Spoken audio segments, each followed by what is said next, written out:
In this video, I want to discuss digestive enzymes in a little bit more detail. So digestive enzymes are within our body and they are produced by our gallbladder, our liver, and our pancreas. And so they are stored in cells on our small intestine.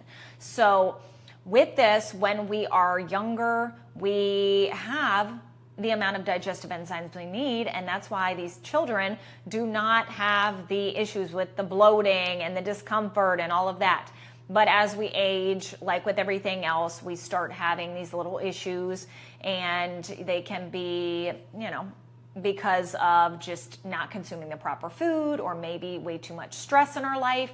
Maybe we are, overcooking our meal and we're destroying the digestive enzymes in the food. And so our body's not producing enough to combat the lack of consumption, because we're getting digestive enzymes both from food and what our body is able to produce naturally. We also have digestive enzymes in our saliva. So as we get older, we just have less. So we want to make sure that we are aware of the foods that we're consuming that do create the problems when we're digesting the food. And with that, we can be aware so we can incorporate specific foods into the mix. And if we do want to start taking digestive enzymes, we do that in the right way. And in my opinion, customization is always going to be key.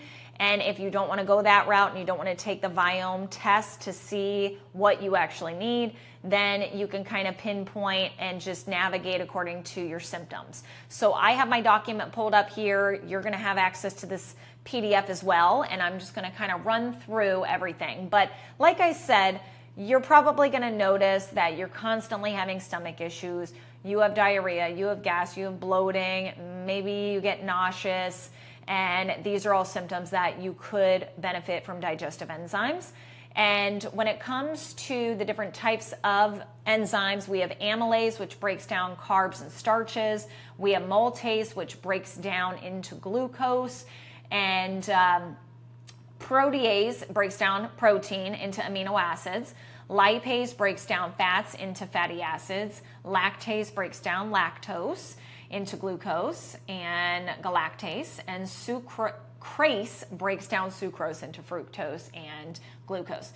So conditions that exhibit your ability to produce enough enzymes: lactose intolerance. If you're post-surgery, a lot of times that becomes a problem. If you have pancreatitis or cystic fibrosis, your age, if you're pregnant, smoking, stress, antibiotic use. And then also if you're overusing antacids, this could also be an issue with needing to incorporate digestive enzymes, because you've pretty much killed off that ability because of the stomach acid. So when it comes to the different foods that contain the enzymes, pineapple has protease, which again is good for the breakdown of protein. Papaya, kiwi, so those are all good with proteases.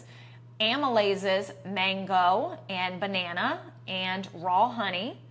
And again, with these things, you always want to consider, okay, this is good for this, but it might not be great for blood sugar. So it's a good balancing act there. Avocado has lipase. Kefir has lipase, lactase, and protease. So if you like to sip on a little bit of that, that's going to be good. Sauerkraut, lipase, and protease, as well as kimchi. Miso has lactase, protease, and amylase. Ginger has protease. So a lot of benefit with incorporating food, but like I said, if you are not going to be incorporating those foods, then considering supplementation is going to be great. If you are going to incorporate digestive enzymes, then you want to have it either immediately before your meal or during your meal to really reap the benefits. And you want to be consistent with it. And I know a lot of people that do that, and they're able to get away with, having some of those foods that once created a big issue. So hopefully this was helpful, and see you in the next video.